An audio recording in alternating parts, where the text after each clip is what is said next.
La maldad viste de Prada en Navidad, 60 y 10 años de vida, 40 años de entrega, un mar de amor y sacrificio, todo tirado a la basura por un simple cheque. La noche en que el mundo celebra a la familia, la nana Carmen sería echada de la casa, tratada como basura por el hombre que la llamaba la madre postiza de su hijo. En la fría colonia Condesa, en el corazón de la Ciudad de México, mientras las luces brillaban, la oscuridad de la ingratitud triunfaba. Pero lo que no sabían es que en esa casa de lujo y mentiras, Carmen no era solo la empleada doméstica, sino la guardiana de un secreto familiar tan poderoso que, si se revelaba, haría añicos el imperio del doctor Ramiro de la Vega. La justicia divina tarda, pero llega, y para Ramiro, la Navidad se convertiría en la noche más larga de su vida cuando la verdad tocara a su puerta. La nieve artificial caía con una melancolía forzada sobre los pinos perfectamente simétricos de la mansión de la Vega, en la colonia Condesa, Ciudad de México. Dentro de la casa, la opulencia gritaba en cada adorno dorado y en cada velita encendida. Pero el silencio era más frío que el aire de Nochebuena. Era esa clase de silencio que se instala donde el amor ha sido sustituido por la plata, donde el calor humano cedió ante el lujo sin alma. En el inmenso salón, bajo el brillo falso de un candelabro de cristal que valía la vida entera de una familia entera, estaba Carmen. 70 años vividos con la dignidad que la pobreza jamás pudo robarle, mirando la imponente figura de su patrón, el doctor Ramiro de la Vega. Sus manos, marcadas por una vida entera de servicio leal y cariño incondicional, agarraban un rosario desgastado mientras su corazón se encogía con un dolor agudo. En ese escenario de fiesta, la nana era la única nota disonante, un recordatorio del sacrificio que estaba a punto de ser desechado. El doctor Ramiro de la Vega, impecable en su traje gris, gesticulaba con la frialdad de quien cierra un negocio lucrativo. La chimenea crepitaba, pero no calentaba la atmósfera. «Los tiempos han cambiado, Carmen», dijo él, y la frase hizo eco con la crueldad de una campana rota. «Usted es una institución en esta casa, pero Benito está creciendo. Necesita una institutriz más moderna, y yo una vida nueva, sin pesos del pasado». La palabra pesos le llegó a Carmen como un latigazo. Dedicó 40 años a esa familia, primero a la matriarca enferma, luego a la difunta esposa de Ramiro, y por último a ese pequeño y frágil Benito, su corazón en cuerpo de niño enfermo. El cheque que Ramiro empujó sobre la mesa de caoba era una ofensa, una migaja sucia para pagar una vida de amor. ¡Qué barbaridad!, pensó Carmen, sintiendo el nudo en la garganta de quien se traga una amarga injusticia. Al fondo del pasillo, una puerta entreabierta revelaba la silueta de Benito, 8, el niño que era la única razón por la que Carmen aún respiraba en ese ambiente estéril. Estaba sentado en el suelo, abrazando un oso de peluche, con el rostro pálido y la mirada melancólica que su rara condición cardíaca le imponía. Sus ojos grandes y oscuros, llenos de una inocencia desesperada, se fijaron en Carmen, como si presintieran la inminente tragedia. El doctor Ramiro se había vuelto a casar hace meses, y la nueva esposa, una joven y fría socialité, no soportaba la presencia de la nana. La vieja que olía a comida de pobre. Para Ramiro, la Navidad era solo un inconveniente social, una fecha para exhibir la riqueza y eliminar las conexiones emocionales que pudieran comprometer su imagen de empresario implacable. «Lo siento mucho, Carmen», mintió Ramiro, sin una pizca de remordimiento en la mirada. «Pero la casa nueva necesita una cara nueva. Es lo mejor para todos, sobre todo para Benito. Necesita disciplina. Este cheque cubre su liquidación de todos estos años. Puede irse esta misma noche». La palabra irse en Nochebuena, la noche sagrada de la familia, sonó como un decreto de destierro. El abandono era más que un despido. era una expulsión de la única familia que había conocido. El sacrificio de Carmen, los años sin descanso, las noches en vela cuidando a Benito, el calor de su tierra natal, el ejido de donde nunca volvió, fue reducido a ese pedazo de papel. El dinero era una afrenta, la prueba final de que para ese hombre el amor era solo una variable a eliminar de la ecuación de su vida perfecta. Carmen no pudo hablar. La voz, entrenada por décadas para cantar nanas y murmurar oraciones en silencio, le falló. La humillación era tan grande que le dolía más que el dolor físico. Sus ojos, que habían visto nacer y morir a la difunta esposa de Ramiro, ahora estaban llenos de lágrimas no derramadas, lágrimas de quien sabe que la ingratitud de los hijos es la peor de las miserias. Hizo un movimiento involuntario hacia la habitación de Benito, pero Ramiro interceptó su mirada. «Despídase rápido. Está muy apegado, y eso no es saludable para su salud. Es un niño frágil y las emociones fuertes». «Usted entiende». El doctor de la Vega usaba la enfermedad de su hijo como un arma fría para acelerar el descarte de la única persona que realmente amaba al niño. La nana vio en la pared la imagen de la Virgen de Guadalupe, patrona de México, enmarcada en oro, pero olvidada en una esquina. La Virgen parecía llorar con ella, atestiguando la escena de abandono y crueldad disfrazada de negociación empresarial. Carmen sabía que la nueva mujer de Ramiro, la ambiciosa socialité, había puesto un ultimátum: o ella o la nana que cargaba en sí la memoria de la primera esposa. La nueva señora quería reescribir la historia, borrar el pasado, y Carmen era la última página viva. Sentía el peso de todos sus miedos principales, el abandono familiar, la soledad en la vejez, materializándose esa noche. ¿Qué le esperaba?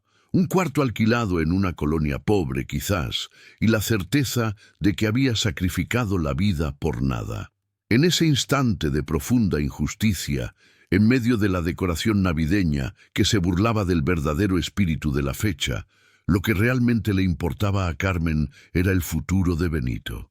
La enfermedad del niño era un secreto compartido entre ellos, un lazo de complicidad que Ramiro jamás entendería. Él veía a Benito como una fragilidad a esconder, Carmen como la misión de su vida. La sensación de estar abandonando al niño frágil en el nido de víboras era excruciante. Necesitaba irse, pero el alma le gritaba que se quedara a proteger a su pequeño mijo. «¡Ay, Dios mío!», susurró para sí misma, sintiendo que la fe era el único apoyo restante contra la tormenta de desesperación que se anunciaba. Estiró su mano arrugada, no para tomar el cheque, sino para tocar la estatuilla de un ángel protector sobre la chimenea, un regalo de Benito. El metal frío no le dio consuelo. El ángel le recordaba su deseo central, ver que se hiciera justicia. Levantó la cabeza. No aceptaría el cheque. No terminaría así. Sus ojos encontraron los del patrón, y por primera vez el miedo vaciló en la mirada de Ramiro. Era la fuerza silenciosa de la honra contra la arrogancia del poder. «Quien siembra cosecha», decía su abuelita, y Ramiro de la Vega estaba a punto de cosechar la ingratitud que sembró. Esta historia apenas había comenzado. Si está viendo esto ahora, suscríbase al canal, déjele un like y cuéntenos en los comentarios de qué país nos acompaña. La vida de Carmen era un testimonio silencioso de sacrificio. Había llegado a la Ciudad de México hace casi 50 años, procedente de un pequeño pueblito de Oaxaca, dejando atrás la promesa de un ranchito y el olor de la milpa. El destino, sin embargo, la llevó a la casa de los abuelos de la difunta esposa de Ramiro, donde comenzó como empleada doméstica, aprendiendo a cocinar platillos finos, pero sin olvidar jamás el sabor rústico de los tamales de su madre. Su cuarto, apretado y sencillo en el desván de la mansión de la condesa, olía a lavanda y a incienso, un refugio de paz en medio del caos dorado de la riqueza. Allí, Carmen guardaba solo un pequeño altar con la imagen de un santo popular y una foto descolorida, su mamá cosechando frijoles bajo el sol inclemente. El contraste con la vida de Ramiro de la Vega no podía ser mayor. Él era la personificación de la nueva élite mexicana, frío, calculador y obsesionado con la imagen. Su vida era una sucesión de reuniones en Polanco y cenas de gala. Para él, la historia familiar era solo una nota a pie de página a ser editada. Veía la Navidad como una transacción, un momento para repartir regalos caros y asegurar que sus inversiones sociales estuvieran seguras. La única mancha en su currículum de éxito era el pequeño Benito, cuya frágil condición de salud lo obligaba a bajar el ritmo, un lujo que Ramiro no podía permitirse. Por eso, la presencia de Carmen se convirtió en una carga, ya que ella era un espejo que reflejaba la falta de afecto del padre. Carmen había sustituido a la madre de Benito, una joven bondadosa, pero que falleció prematuramente, en todos los sentidos prácticos, menos en el título. Ella le enseñó a rezar el rosario antes de dormir, a comer tortillas hechas a mano y no industrializadas, y a reconocer el olor de la lluvia. En su pequeño jardín, escondido detrás de la cocina, plantaba algunas hierbas medicinales, un pedacito de su ejido natal, un acto de resistencia cultural. Cuando el niño tenía crisis de tos, era Carmen, con sus remedios caseros y sus rezos, quien lo calmaba, y no el padre, que apenas sabía diferenciar un jarabe de un té. Los sacrificios de Carmen eran incontables. Nunca se casó ni tuvo sus propios hijos. Todo su amor maternal fue canalizado hacia esa familia que le pagaba un sueldo ínfimo y que ahora la descartaba. Recuerdo una vez, hace muchos años, cuando la joven esposa de Ramiro enfermó gravemente, y fue Carmen quien la llevó de madrugada en una combi apretada al hospital en Iztapalapa, mientras Ramiro estaba viajando por negocios a Monterrey. La nana le había prometido a la madre de Benito, en su lecho de muerte, que jamás dejaría al niño. Era una promesa sagrada, hecha ante una cruz de madera y la estampa de Nuestra Señora de Fátima. El dolor de esa Nochebuena era el dolor de la traición. La plata de Ramiro no compraba el tiempo ni el amor que ella había donado. Se acordó de cuando Benito era bebé, y ella pasaba la noche meciéndolo, cantándole viejas nanas en dialecto para calmar su corazoncito débil. Ramiro veía eso como deber, Carmen como vocación. Ella no era una empleada doméstica, era una madrecita obligada a vestir el uniforme de la servidumbre. Pero su corazón era más rico que todas las joyas de la colonia Condesa juntas. Y es por eso que la ingratitud de Ramiro causaba tanta rabia. La nueva prometida de Ramiro, una mujer llamada Luciana, era la antagonista fría. Rubia y esbelta, Luciana venía de una familia tradicional, pero empobrecida de Guadalajara, y veía el matrimonio como una inversión. Ella despreciaba el toque rústico de Carmen y exigía que Ramiro se deshiciera de ella antes de que sus amigos llegaran para la cena de Navidad. «Ella arruina la decoración», se quejó Luciana, refiriéndose no solo a la nana, sino también a la vieja caja de madera que Carmen guardaba en su cuarto y que de alguna manera le irritaba profundamente a la nueva señora. Ramiro, por su parte, estaba más preocupado en esconder un secreto que en ser bondadoso. Su miedo no era solo que la nana fuera inconveniente, era que ella representaba una conexión viva y peligrosa con el pasado de la difunta esposa, la única que sabía de ciertos detalles. El empresario valoraba la privacidad por encima de todo, y Carmen era una testigo de 40 años de imperfecciones de esa familia que él intentaba vender como perfecta al mundo de Tijuana a Buenos Aires. El deseo de invisibilidad social de Carmen contrastaba con la obsesión de Ramiro por la visibilidad, y era esa diferencia la que lo hacía querer barrerla de su vida. Los hábitos sencillos de Carmen eran el ancla de Benito. Todas las mañanas, la nana preparaba un atole de chocolate con canela, el perfecto café de olla y el pan dulce que el niño adoraba, algo que la nueva y moderna institutriz jamás haría. Ella no solo cocinaba, ofrecía consuelo en cada comida, un acto de amor puro. Ramiro jamás se daría cuenta de que el verdadero lujo de esa casa no estaba en los candelabros, sino en las manos arrugadas de Carmen, que sostenían la sanidad emocional de su hijo enfermo. El padre estaba ciego por el orgullo y la codicia, y creía que el dinero podía comprar el amor, o al menos eliminarlo. Esa noche, la angustia de Carmen se alimentaba por la imagen mental de la frialdad de Luciana tratando a Benito. La nueva prometida veía la enfermedad del niño como un obstáculo, y no como una fragilidad que exigía más ternura. «Tiene que endurecerse, Ramiro», había dicho un día. La nana temía que sin ella el niño perdiera la única fuente de cariño verdadero. Y ese era el mayor dolor de todos. No el abandono de sí misma, sino el abandono de su pequeño mijo. «Válgame el cielo», como diría su abuelita, era el grito silencioso que venía del alma de Carmen. Se acordó de las muchas veces en que ella y el pequeño Benito se refugiaban en el patio para mirar las estrellas, lejos del ruido vacío de las fiestas de la Condesa. Ella le contaba historias de su tierra, del cielo más limpio de Oaxaca, y de cómo los ejidatarios plantaban las semillas con fe.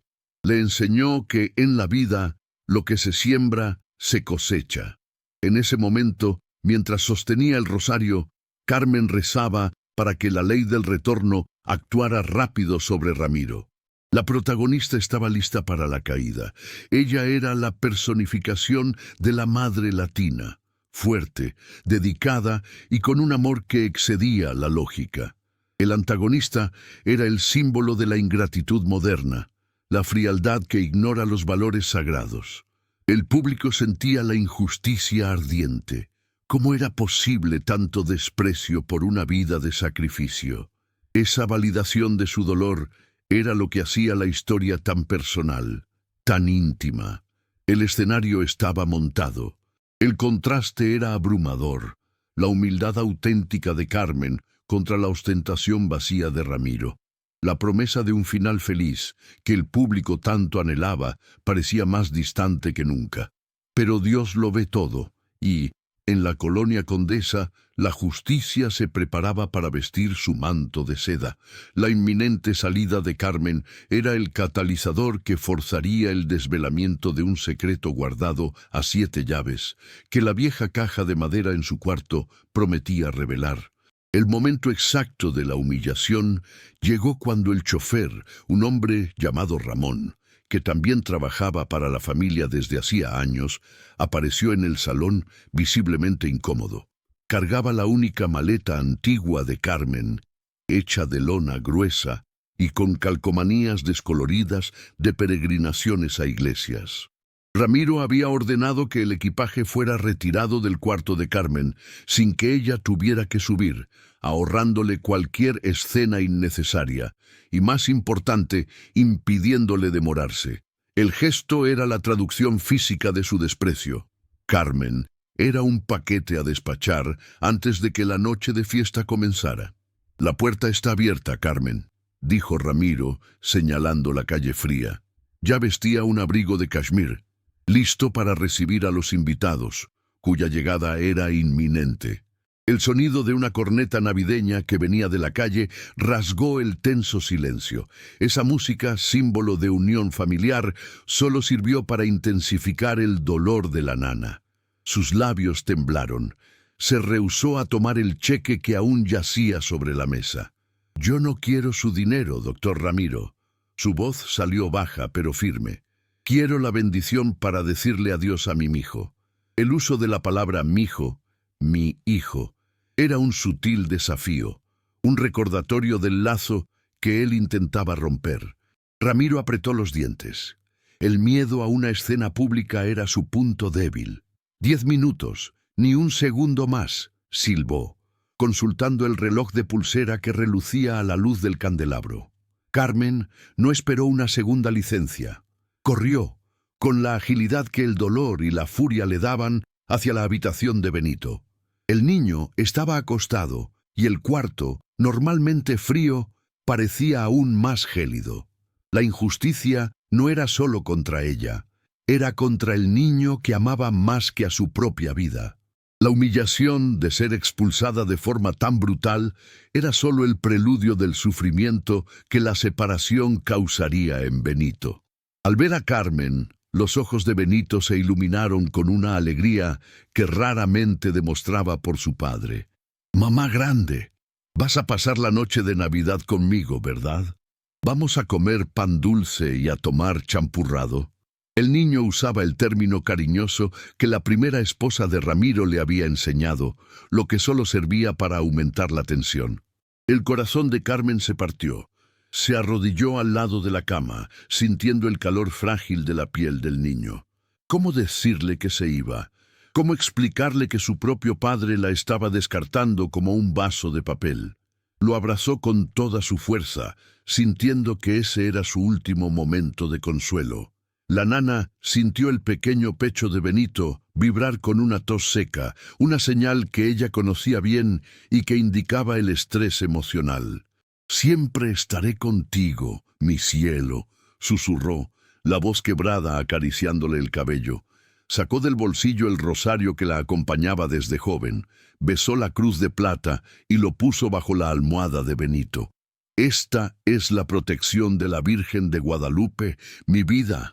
Reza por mí y yo rezaré por ti». En ese instante Luciana, la nueva prometida, apareció en la puerta, cruzándose de brazos con desdén. Tenía la cara rígida de quien ve la escena como una performance barata. «Ya basta de drama, Carmen. El doctor de la Vega la espera abajo para su despedida final. El niño necesita reposo, no histeria. Y llévese sus cosas. Está todo en el salón». La presencia de la nuera cruel era el toque final de veneno en esa noche. Ella no solo permitía la injusticia, la alentaba. La nana sintió una ola de indignación rabiosa. Carmen se levantó, pero se detuvo al lado de su cómoda. Necesitaba llevarse la caja de madera antigua, su único tesoro. Se dio la vuelta, ignorando a Luciana, y fue hasta el cuarto donde la caja estaba escondida bajo un montón de mantas viejas. La tapa, con el bordado de la Virgen de Guadalupe, parecía un escudo. La tomó, apretándola contra el pecho. La caja era más que un objeto. Era la pista de su dignidad, lo único que Ramiro no podía tocar, y lo único que Luciana no lograba entender. «¿Qué es eso, su reliquia?», se burló Luciana, con una sonrisa de burla. Carmen no respondió. Solo miró a la joven con la seriedad de quien carga un secreto que puede destruir castillos. La nana salió de la habitación de Benito sin mirar atrás, la maleta antigua en el salón y la caja de madera firmemente en sus brazos. La escena de la nuera cruel confrontando a la madre humilde era la exacta escenificación del drama que el público anhelaba ver, el bien oprimido por el mal. Al regresar al salón, Ramiro estaba impaciente. Notó la caja, pero no le dio importancia, enfocado solo en finalizar la transacción. «Ramón la llevará a donde usted quiera. El cheque está sobre la mesa. Tómelo y acabemos con esto». La frase «acabemos con esto» le dolió a Carmen. Estaba intentando borrar 40 años como si fueran un error de contabilidad. Se acercó a la mesa y la platea emocional se preparó para el momento de su humillación final. Pero Carmen hizo lo que Ramiro no esperaba. Tomó el cheque, lo rasgó por la mitad con un desgarro lento y deliberado que hizo eco en el silencio del salón, y arrojó los pedazos a la chimenea.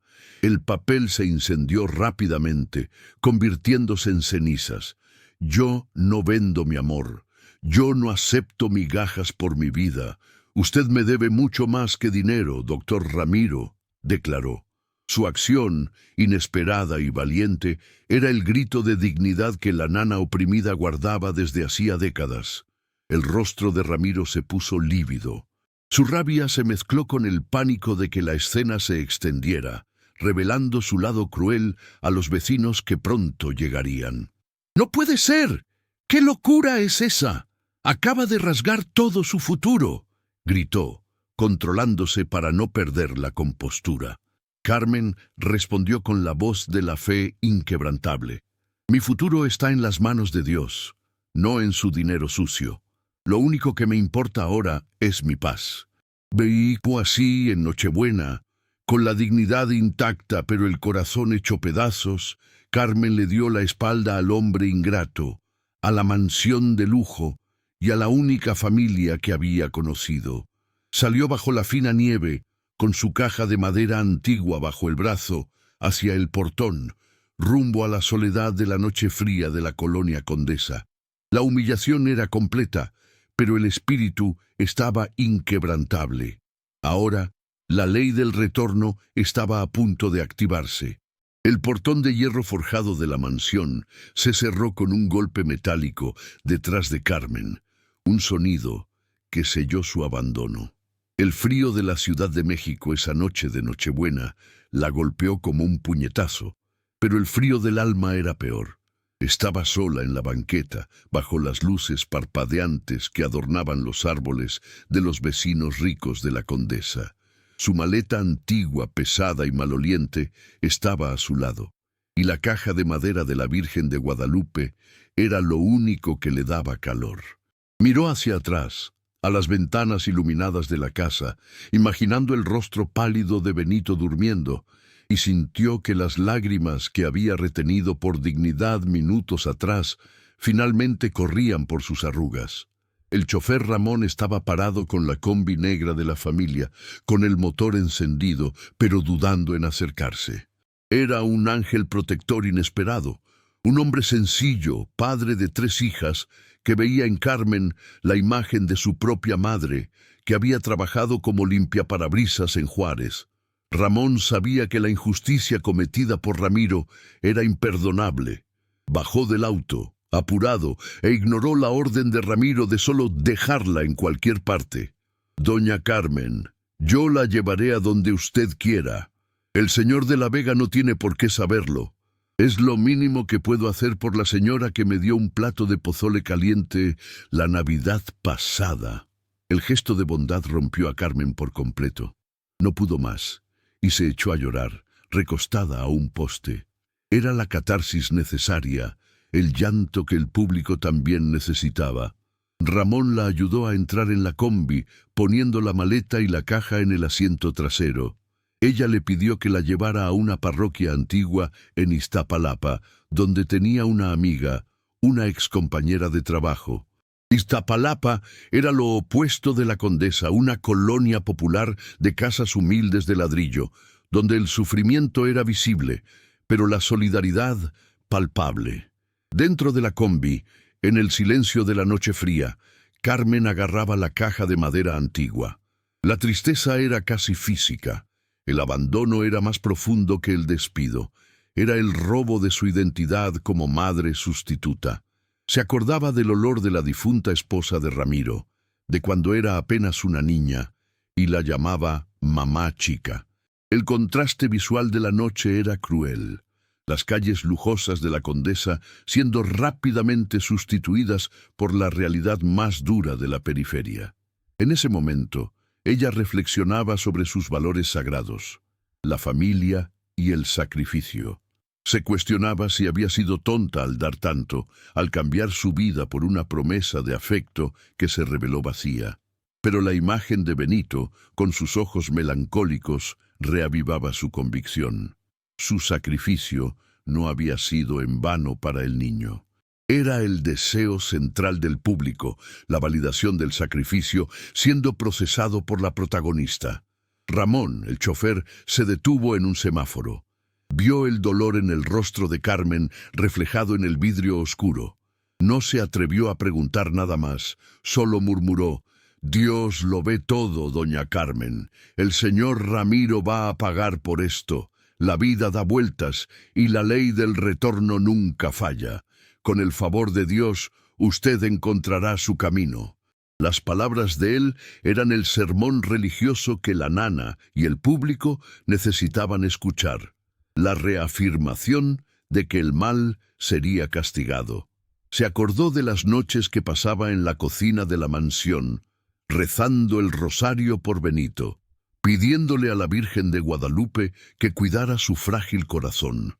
Había dedicado su vida a encender la vela de la esperanza en esa casa fría, y ahora la mansión quedaría en la oscuridad, entregada a la frialdad de Luciana. La imagen del altar familiar apagado, que ella había limpiado por años, la golpeó. Sintió que estaba abandonando un barco que se hundiría sin ella. La ausencia de Benito sería su castigo más severo. Se imaginaba al niño despertando en la mañana de Navidad, buscándola para tomar el atole caliente y abrir el único regalo que ella había comprado, un pequeño libro de oraciones.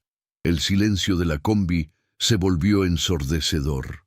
El ambiente reflejaba su dolor. La noche, el frío, el silencio y el peso de su maleta antigua que representaba todas sus posesiones y toda su vida, ahora reducida a nada. En un momento de pausa reflexiva, Carmen abrió la caja de madera en la oscuridad, palpando. El olor a papel viejo y flores secas la confortó. Tomó la foto antigua, amarillenta, que estaba en el fondo. En la foto, ella estaba muy joven, sonriendo al lado de la madre de Benito, cuando las dos eran adolescentes. No parecían patrona y empleada, sino hermanas o amigas muy íntimas. Había un lazo allí, una mirada de complicidad que Ramiro jamás había visto. Al lado de la foto, sintió la textura de un papel rasgado por la mitad. Era la carta escondida. Tenía la caligrafía de la difunta esposa de Ramiro. Carmen nunca tuvo valor de leer lo que estaba escrito en el pedazo que faltaba, solo en lo que restaba. Mamá, sé que él no lo aprueba, pero tú eres la única que me entiende. Prometo que cuidaré de Benito y que nuestro secreto... La palabra mamá en la caligrafía de la difunta esposa era el punto de interrogación más doloroso de su vida. Había trabajado para la familia de la Vega desde la adolescencia. La madre de Ramiro, una mujer fría y altiva, siempre la trató con distancia. Pero la difunta esposa de Ramiro, a pesar de ser la patrona, siempre tuvo un cariño especial por ella. Carmen jamás supo por qué guardaba esa carta y la foto, pero sabía que eran peligrosas. Su miedo era que Ramiro las encontrara y las usara para difamarla aún más. Ahora, ese objeto clave se convertía en su única arma. El chofer Ramón estacionó frente a la parroquia de Iztapalapa, una iglesia humilde pero llena de vida, donde la gente se aglomeraba para la misa de gallo. «Llegamos, doña Carmen», dijo él. El contraste era la cura, del lujo frío de la condesa al calor humano de la colonia popular. Ramón se rehusó a aceptar el dinero que ella ofreció y prometió visitarla. Él era el ángel protector que la justicia divina había enviado. Carmen bajó de la combi sintiendo el peso de su soledad, pero también la fuerza que la caja de madera le daba. No era una fracasada, era la guardiana de una verdad. El sufrimiento era visible, pero no gratuito. Estaba forjando en ella la fuerza para la revancha de justicia que vendría. El público, en ese momento, lloraba con ella, sintiendo el dolor del abandono. Si esta historia está tocando su corazón, no olvide suscribirse y activar la campanita para no perderse ninguna historia. La nana se vio rodeada por familias que se abrazaban frente a la iglesia. Su necesidad emocional de conexión humana era latente. Sintió que estaba en el fondo del pozo, pero sabía que, en las historias de su pueblito, era siempre en la oscuridad que la luz de Dios se manifestaba. Apretó la caja contra el pecho y comenzó a caminar hacia el portón de la iglesia, donde la Virgen de Guadalupe la esperaba. Necesitaba un plan. El cheque había sido rasgado. Su dignidad estaba intacta, pero Benito estaba en peligro. La pista estaba en la caja, y ella necesitaba entender lo que la difunta esposa de Ramiro había querido decir. El final feliz obligatorio que el público esperaba dependía de esa caja, y el destino estaba a punto de intervenir. En ese momento, en Nochebuena, Carmen juró que no solo recuperaría su paz, sino que también sacaría a Benito de ese ambiente de frialdad. El poder y la codicia de Ramiro serían confrontados con la fuerza de un amor materno negado. Y la verdad que ella guardaba en su caja de madera finalmente vería la luz. En el interior de la parroquia de Iztapalapa, lejos del lujo frío de la colonia Condesa, Carmen encontró refugio en la banca más alejada, bajo la luz suave del altar decorado para la Navidad. El olor a incienso y a flores sencillas era un bálsamo para su alma herida. Estaba hospedada en la casa sencilla de su amiga Socorro, Coco, una comerciante que vendía elotes en el tianguis y que le ofreció el único cuarto desocupado. Pero antes de descansar, necesitaba confrontar la verdad guardada en la caja de madera antigua con el bordado de la Virgen de Guadalupe. Con las manos temblorosas, Carmen sacó nuevamente la foto amarillenta y la carta rasgada. La foto la mostraba a ella misma, de unos 20 años, y a la difunta esposa de Ramiro, Alicia, de unos 15. Lo que era extraño en la imagen era el ambiente, no era la mansión. Estaban en un rancho sencillo, en algún lugar que Carmen reconocía vagamente de su juventud, y Alicia estaba con ropa de campesina, riendo de forma despreocupada. En la foto, la joven Alicia miraba a Carmen con una adoración inusual para una patrona. La nana sintió un escalofrío. Ese no era un momento casual entre patrona y empleada. Era la intimidad de una familia. Ella entonces se concentró en el pedazo de papel. El texto estaba truncado, y él me obligó a firmar los papeles, pero la sangre llama, mamá. Si algo me sucede, encuentra la escritura del terreno en la caja fuerte. Es tu única protección, y el futuro de Benito. La palabra escritura saltó a los ojos de Carmen. ¿Qué haría Alicia, la joven rica, con la escritura de un terreno? ¿Y por qué la llamaba mamá? La mente de Carmen retrocedió décadas en el tiempo. Se acordó de cuando era una joven ingenua, venida del pueblito, y había trabajado en la hacienda de la familia de Alicia antes de que se mudaran a la ciudad. Recordó el único novio que tuvo en la adolescencia, un joven de un ejido vecino, y de cómo la madre de Alicia la había alejado de la hacienda de forma abrupta y silenciosa, enviándola directamente a la casa de la condesa para servir a Alicia. Hubo 9 meses de su vida que fueron extrañamente nebulosos, llenos de dolor y de secretos. De repente, la pieza que faltaba encajó con un dolor lacerante. El miedo de Ramiro no era solo que Carmen supiera demasiado. Su miedo era que ella fuera la madre biológica de Alicia. El embarazo en la adolescencia, escondido por la familia rica para proteger el nombre, el bebé dado a la hija mayor de la familia, la madre de Alicia, y Carmen forzada a estar cerca de su propia hija, pero en el papel de nana. El trauma de la revelación escondida era abrumador. Alicia lo sabía. Había descubierto la verdad y la había registrado en la carta rasgada. El shock del descubrimiento le trajo una nueva fuerza, una redención espiritual. No era solo la nana abandonada, era la abuela biológica de Benito. El amor que sentía no era solo apego, era el lazo de sangre que Ramiro intentaba romper. La injusticia era aún mayor. Ramiro no solo la despidió, intentó borrar su derecho a ser abuela, a ser madre, a ser familia. El dolor se transformó en fuego, encendiendo el deseo de justicia divina manifiesta. La escritura del terreno mencionada en la carta era la pista material para la revancha. Si era real, significaba que Alicia, su hija biológica, había asegurado el futuro de Carmen y de Benito. La nana había sido enviada a la calle en Nochebuena, pero su hija, desde su tumba, había provisto el ángel protector inesperado en forma de un documento. Necesitaba encontrar la caja fuerte de Ramiro. no más para sí, sino para proteger al nieto de un padre ingrato y de una madrastra cruel.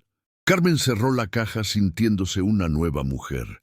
Ya no era la víctima, era la matriarca. La soledad en la vejez había terminado. Tenía una misión, un legado que rescatar. El descubrimiento había reavivado su fe y le había dado un propósito. Lo que estaba por venir no era una vuelta para suplicar, sino una vuelta para tomar lo que era suyo por derecho, por amor y por sangre. Algo grande estaba a punto de cambiar, y la colonia Condesa vería la fuerza de una mujer de Oaxaca confrontar la codicia. Al día siguiente, la mañana de Navidad, amaneció en Iztapalapa con el olor a champurrado y el sonido de las campanas de la parroquia. Mientras la colonia popular celebraba la humildad del nacimiento en la colonia Condesa, Ramiro estaba furioso. Había descubierto que Carmen rasgó el cheque y que su chofer, Ramón, la había ayudado.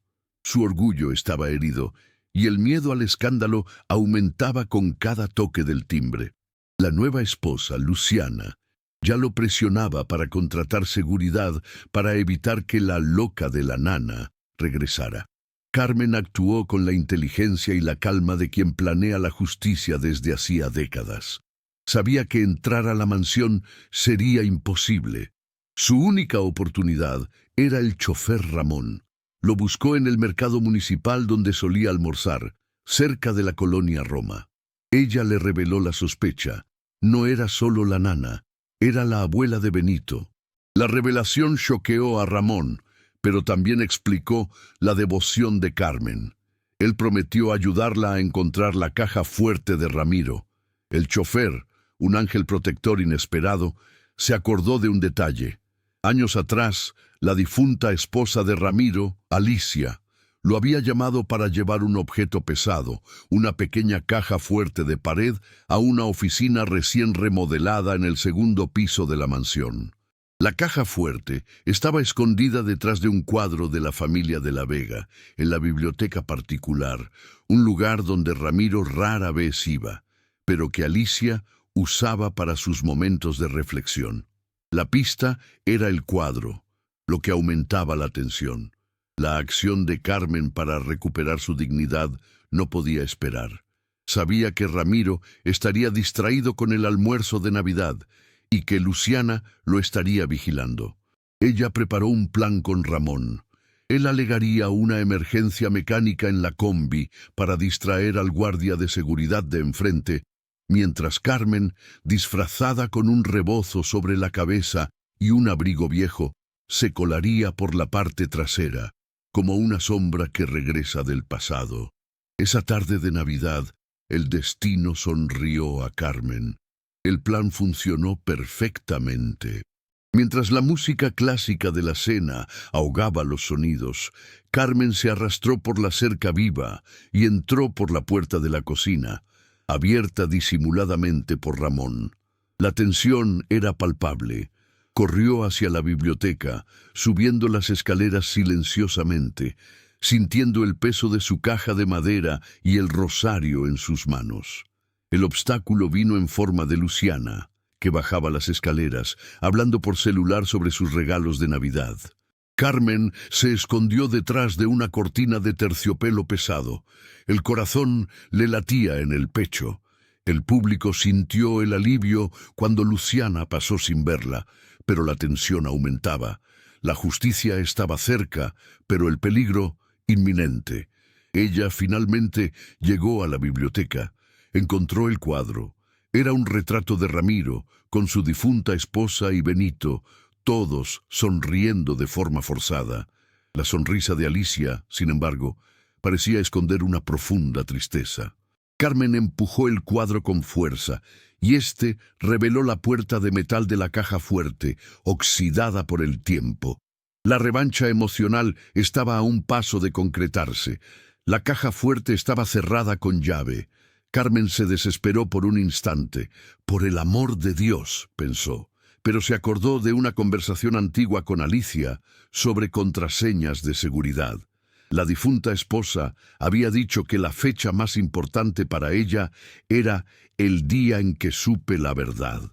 Carmen digitó la fecha en que ella descubrió que Carmen era su madre, una fecha que solo las dos sabían. La caja fuerte se abrió con un suave clic, revelando la fría luz interna. Dentro no había joyas ni dinero, sino un fajo de documentos. En la parte superior estaba la escritura del terreno, un vasto ejido de tierras en las afueras de Puebla, que debido a la expansión de la ciudad, valía una fortuna incalculable. Alicia lo había registrado a nombre de Carmen Rosa Hernández. La nana humilde era en realidad una propietaria rica. Esa era la revancha de justicia completa. Alicia había previsto que Ramiro intentaría descartar a Carmen. Usó lo poco que logró esconder para proteger a su verdadera madre y asegurar el futuro de Benito. El sacrificio de Carmen no había sido en vano. Ella era una anciana humilde que se revela próspera, la personificación de la ley del retorno. Carmen tomó las escrituras y un documento más, el testamento de Alicia. En él, ella revocaba todas las disposiciones anteriores y nombraba a Carmen la tutora legal de los bienes de Benito y le pedía que revelara la verdad sobre la maternidad, temiendo la ambición de Ramiro y de su futura esposa. El testamento era su derecho de matriarca. El objeto simbólico, la carta y la caja fuerte, eran los catalizadores de su victoria. Con los documentos en mano, Carmen no huyó. Regresó al comedor, donde Ramiro y Luciana recibían a los primeros invitados. El ritmo de la narrativa se acelera. Iba a enfrentar al doctor Ramiro de la Vega, no como una nana mendigando, sino como la legítima abuela del heredero y dueña de un patrimonio que superaba su orgullo. Carmen Rosa Hernández irrumpió en el comedor de la colonia Condesa, donde el doctor Ramiro de la Vega hacía un brindis hipócrita por la familia y prosperidad con sus invitados de negocios. Ya no estaba con el rebozo en la cabeza, su rostro estaba serio, pero exhalaba una dignidad poderosa. Ramiro, al verla allí, se paralizó, el vaso de cristal en la mano. Luciana soltó un grito ahogado. «¡Seguridad! ¡Saquen a esa mujer de aquí! ¡Ahora!». El silencio en el salón fue absoluto, roto solo por el crepitar de la chimenea. Carmen avanzó, caminando sobre la alfombra persa con la certeza de quien pisa su propio suelo. Se detuvo frente a la mesa y golpeó las escrituras del terreno y el testamento de Alicia en la madera. El sonido seco y firme era el anuncio de la justicia inminente. «¿Qué es esto, Carmen? ¿Otro de sus dramas? Usted invadió mi casa». Ramiro intentó mantener la compostura, pero su voz estaba embargada por el terror. «Yo no invadí nada, doctor de la Vega», dijo Carmen, su voz resonando con la claridad de la campana de una iglesia del pueblo. «Volví para tomar lo que me pertenece, y más importante, para proteger a mi nieto. Usted intentó comprarme y descartarme como basura, pero mi amor valió más que su ambición». Señaló las escrituras. «Este ejido de tierra en las afueras de Puebla me pertenece, y la caja fuerte que usted escondió guardaba la prueba de que su difunta esposa era mi hija biológica». La revelación golpeó a Ramiro como un rayo. El vino escurrió de su copa y manchó el impecable lino blanco del mantel, una metáfora para la suciedad que él intentaba esconder. Luciana comenzó a toser, intentando dominar el shock. «No puede ser. ¿Qué mentira es esa, vieja loca?», gritó, pero el miedo en los ojos de Ramiro ya había validado la acusación. Los invitados, atónitos, murmuraban entre sí, presenciando el espectáculo de la caída. En ese momento, la puerta del comedor se abrió, y Benito, que se había despertado con la confusión y la tos débil, apareció en el umbral. El niño vio al padre aterrorizado y a la nana, su mamá grande, en el centro del salón. Corrió hacia Carmen y la abrazó por las piernas, llorando. «No se vaya, mamá. Oí a papá decirle a Luciana que usted no puede contarle a nadie que mamá le llamaba mamá. Por favor, quédese». La frase del niño, la confesión inocente del clímax, desestabilizó a Ramiro por completo. Intentó agarrar al niño, pero Carmen lo apartó con un gesto de repulsión. Ella alzó la copia del testamento y leyó en voz alta la parte en que Alicia la nombraba tutora legal de Benito y pedía la revelación de la verdad.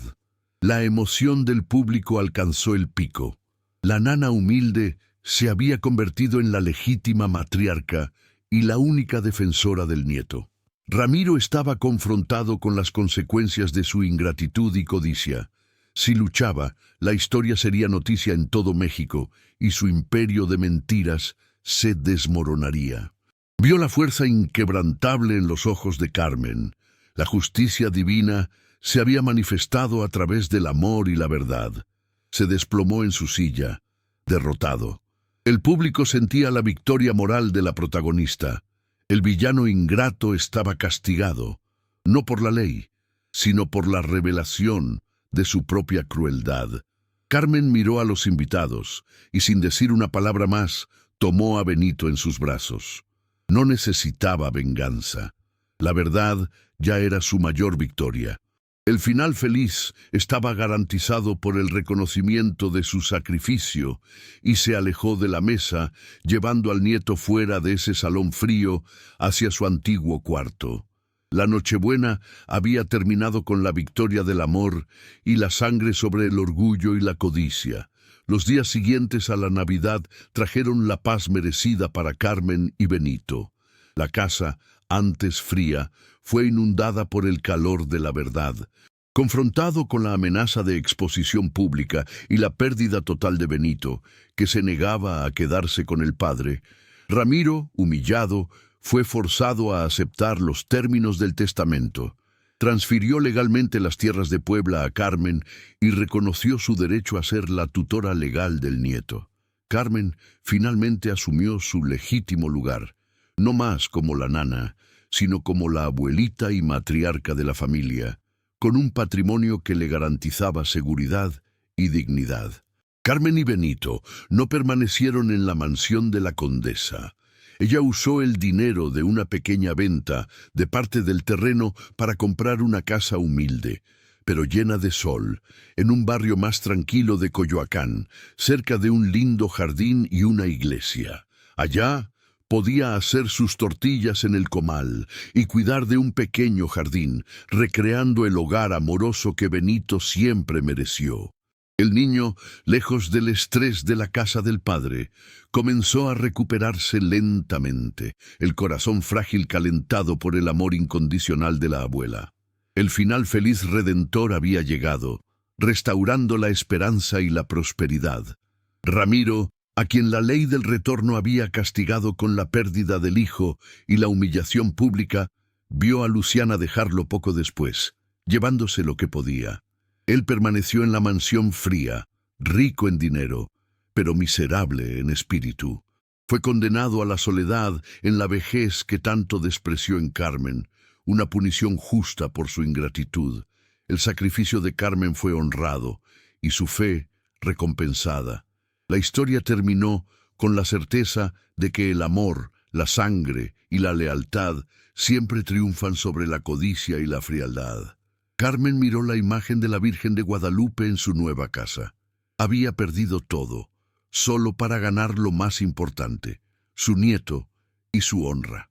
La moral final hacía eco con la sabiduría popular que su público tanto valoraba. El verdadero valor de una vida no está en el dinero que se acumula, sino en el amor que se siembra y que eventualmente brota para revelar la verdad. La dedicación y el sacrificio son honrados, y fue así que la nana humilde se convirtió en la abuela victoriosa. Si usted valora a sus padres, deje su comentario y comparta este mensaje, porque Dios nunca abandona a sus hijos.